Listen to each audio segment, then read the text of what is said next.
MI software. আজকে আমরা দেখব কিভাবে একটি ডায়াগনস্টিক সেন্টার বা ল্যাবে ড্যাশবোর্ড কাজ করে। এমআই সফটওয়্যারে যে ড্যাশবোর্ডটি রয়েছে, এখানে হসপিটালের জন্য একটি ড্যাশবোর্ড আছে এবং আমরা যদি ল্যাবরেটরির নামে যে মডিউল আছে, ল্যাবরেটরি মডিউলে এখানে আমরা আরেকটি ড্যাশবোর্ড দেখতে পাই। তো এই ড্যাশবোর্ডে আমরা দেখতে পাই পেন্ডিং স্ট্যাটাস, এর মানে কি কি অ্যাক্টিভিটি, ল্যাবের কি কি অ্যাক্টিভিটি পেন্ডিং আছে।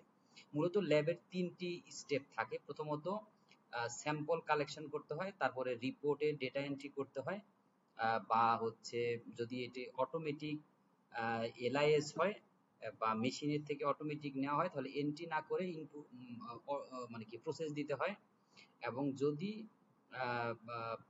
রিপোর্ট ডেলিভারি করা না হয়ে থাকে তাহলে এইটা এখানে দেখাবে। মূলত তিনটা স্টেপ থাকে।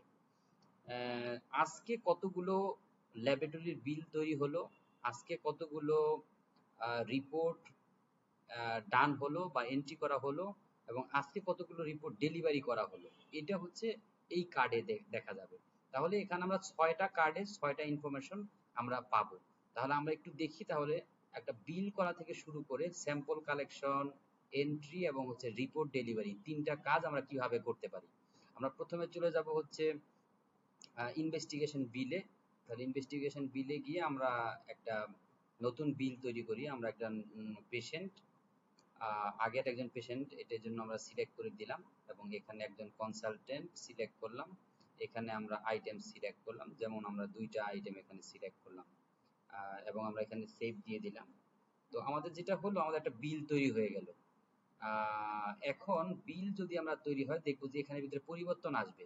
যেমন এখানে দেখা যাচ্ছে যে 2টি রিপোর্ট বা 2টা স্যাম্পল কালেকশন পেন্ডিং আছে। এখন নতুন করে আমরা আরো নতুন করে 2টা রিপোর্ট এখানে দিয়েছি, তাহলে এটা কি হয়? এখানে আমাদের 3টা স্যাম্পল কালেকশন পেন্ডিং দেখাচ্ছে।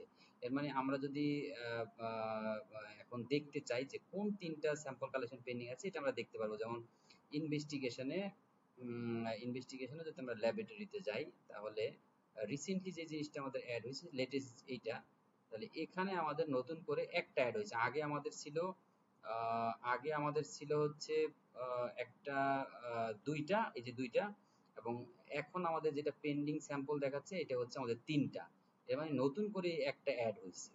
তাহলে এখন যদি আমাদের আগের যে 2টা ছিল, এইটাও আমরা একটু চেক করে দেখতে পারি। আগের যে 2টা পেন্ডিং ছিল, এখান থেকে আমাদের এই যে ইয়ে আছে, এর ভিতরে দেখেন 2টা পেন্ডিং আছে আর একটা কমপ্লিটেড আছে, স্যাম্পল স্টেটাস। এর মানে আমরা যদি এখান থেকে একটা স্যাম্পল কালেকশন করে ফেলি, যেমন আমরা এখান থেকে যদি প্রিন্ট দেই, তাহলে প্রিন্ট দেওয়ার সাথে সাথে 2টা কাজ হবে।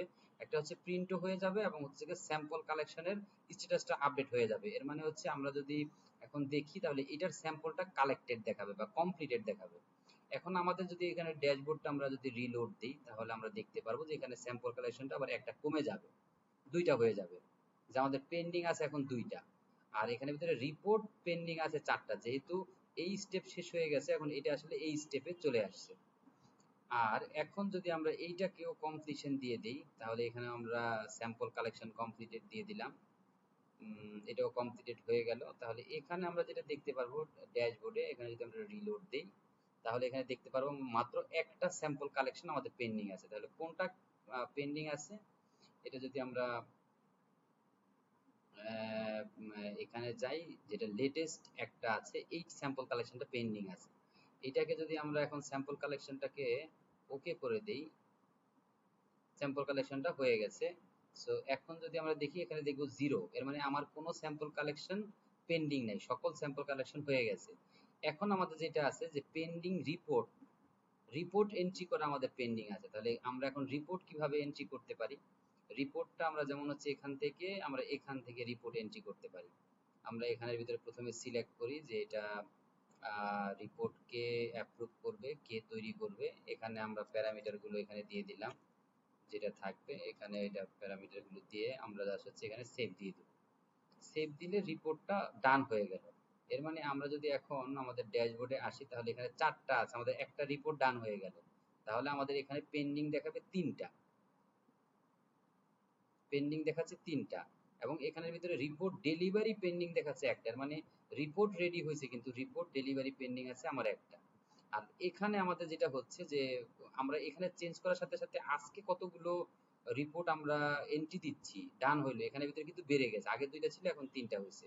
যেমন এখন 3টা পেন্ডিং আছে, 3টা আমাদের ডান হয়েছে। আমরা এখন যদি আরেকটাকে ডান করে দিই তাহলে এখানে হয়ে যাবে 4টা, এখানে হয়ে যাবে 2টা। তাহলে এখানে ভিতরে আমরা আরো একটা রিপোর্ট কমপ্লিট করি। যেমন এটার ভিতরে আমাদের রিপোর্ট করা পেন্ডিং আছে, এই যে রিপোর্ট গুলো পেন্ডিং আছে।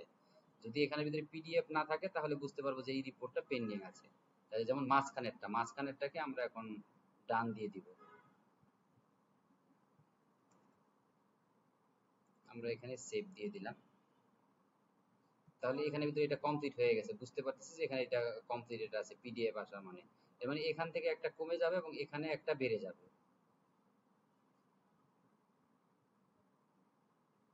আমাদের এখান থেকে কমে গেছে 2টার, এখানে হচ্ছে আমাদের আজকে রিপোর্ট কমপ্লিটেড হচ্ছে 4টা। আর এখানে আমাদের রিপোর্ট ডেলিভারি পেন্ডিং আছে 2টা। আমরা যদি রিপোর্ট ডেলিভারিতে যাই তাহলে রিপোর্ট ডেলিভারিটা কিভাবে করব, যেই রিপোর্ট গুলো কমপ্লিটেড আছে শুধু এই রিপোর্ট গুলোতে আমরা টিক দিতে পারবো। যদি এখানে ভিতরে সবগুলো একসাথে ডেলিভারি দেই তাহলে এগুলো সবগুলো রিপোর্ট কমপ্লিটেড থাকতে হবে। তাহলে এখানে ক্লিক করলে সবগুলো ওকে হয়ে যেত, এখানে আপডেট দিলে রিপোর্ট কমপ্লিট হয়ে গেল। আমরা আরেকটা কাজ করি, সেটা হচ্ছে এইটাকে আমরা কমপ্লিশন দিয়ে দিই, বা রিপোর্টটা আমরা মানে কি বলে এন্ট্রি দিয়ে দিই। তাহলে আপনাদের এটা বুঝতে সুবিধা হবে, কারণ এটা খুব ইজিলি যাতে মানে কি বলে রিপোর্ট ডেলিভারিটাকে দেওয়া যায় জন্য খুব ইজিলি এটা করা হয়েছে। যেমন এই 2টা আমরা 2টা ক্লিক করে দিলাম টিক দিয়ে, 2টা ক্লিক করে দিলে এখানে আপডেট আসবে, আমরা আপডেট দিয়ে দিলে এই রিপোর্টটা ডেলিভার্ড হয়ে গেছে। এখন দেখা যাচ্ছে যে এখানে ভিতরে ওই টিক দেওয়ার অপশনটা নাই। আবার যদি এটা রিপোর্টটা কমপ্লিট হয় তাহলে এইটা টিক দেওয়ার অপশন আসবে, এগুলো আর আসবে না, যেহেতু রিপোর্টগুলো ডেলিভারি হয়ে গেছে। আমরা এখন দেখতে পাচ্ছি এখানে 2টা দেখাচ্ছে, যেহেতু আমরা 2টা রিপোর্ট ডেলিভারি দিয়ে দিলাম। এখানে মূলত রিপোর্টগুলো ডেলিভারিটা একটা বাকি আছে, তাহলে একটা রিপোর্ট আমাদের এখান থেকে ডেলিভারি দেওয়া পেন্ডিং বাকি আছে। এখানে হচ্ছে আমাদের ডেলিভারি 4টা হয়ে গেছে আজকে। তাহলে এটা কোনটা বাকি আছে, এইটা আমাদের বাকি আছে যে আমরা কোনটা রিপোর্ট ডেলিভারি, আই থিঙ্ক এইটা না, রিপোর্ট ডেলিভারি দেওয়া বাকি আছে এইটা, এটা রিপোর্ট ডেলিভারি দেওয়া বাকি। তাহলে এটা একটা আছে, একটা আইটেম টিক দিয়ে আমরা রিপোর্ট ডেলিভারি দিয়ে দিব। তাহলে এইটা কি হলো, রিপোর্ট ডেলিভারি হয়ে গেল। এর মানে এখান থেকে এটা রিপোর্ট ডেলিভারিটা শূন্য হয়ে যাবে, আমার কোনো পেন্ডিং নাই। আর এখানে নতুন করে টুডেজ ডেলিভারি হিসেবে আরেকটা অ্যাড হয়ে যাবে। তাহলে এখান থেকে আমরা যদি দেখি, এখানে আমাদের শূন্য হয়ে গেল, এখানে আরেকটা অ্যাড হয়ে গেল।